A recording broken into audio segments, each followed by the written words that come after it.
I don't know if you ever heard of Napoleon Hill, who wrote Think and Grow Rich.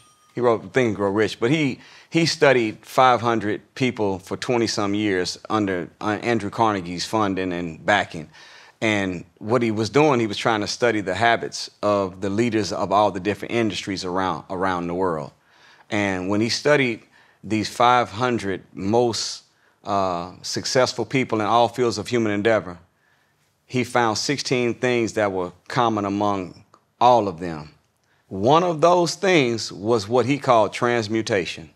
That is the transfer of power from one area in life to another area in life.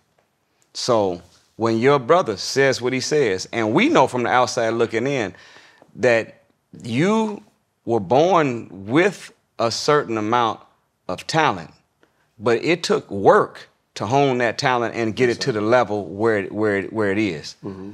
So it took a lot of discipline. It took a lot of sacrifice. So transmutation says that whatever I was able to do in one area, all I got to do is bring the same mindset to this other area, and I can do it too. You remember whenever I can't remember how long ago. Remember the D League? They call it the G League now. For NBA first started, that's developmental league. They was bringing the young soldiers through to get them prepared for the NBA. The first year or second year, Magic Johnson was their speaker. Listen to what he said. He said, "I want to teach you brothers how to take the brain you built in basketball and use it for business." Yes, Lord. I don't think he's been invited back, but he should be there every time, because all that is transmutation, is changing discipline. One of our impediments as a people is, number one, we celebrate athletics more than we do academics for our children. That's bad math. The other thing is we put our children in the sports, and so do white people. But white people put their children in sports to extract the principles from it.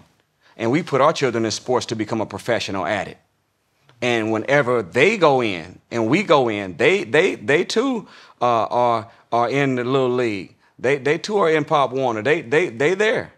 But because they're going in there to extract principles from it, if they don't make it to the NBA or the NFL, they take the sacrifice they learned, the discipline, the hard work, the working through fatigue, the teamwork, the categorization of personal life problems and still being able to perform a task, and they take that to their law firm or their insurance agency or their dental office, and they just take discipline over there with them and become great in that. But we got our mind wrapped up 100%.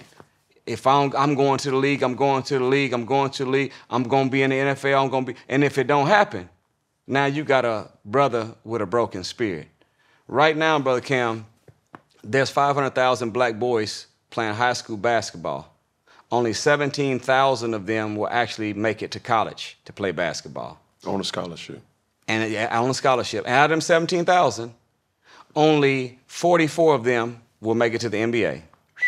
And out of the 44 that make it to the NBA, only 7 of them will get a starting position.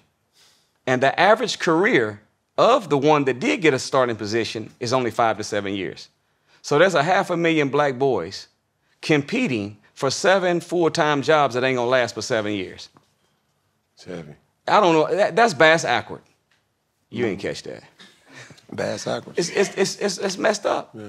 So we have to, what your brother's saying, he's telling you, but this is a universal message we all need to know. No, for sure. If you became proficient in any sport, you have a greater calling on your life, and you can take that discipline that you use and all the principles from it and go into anything and be a master of it. And if you find exactly, specifically what you're born to do, that's where happiness comes from.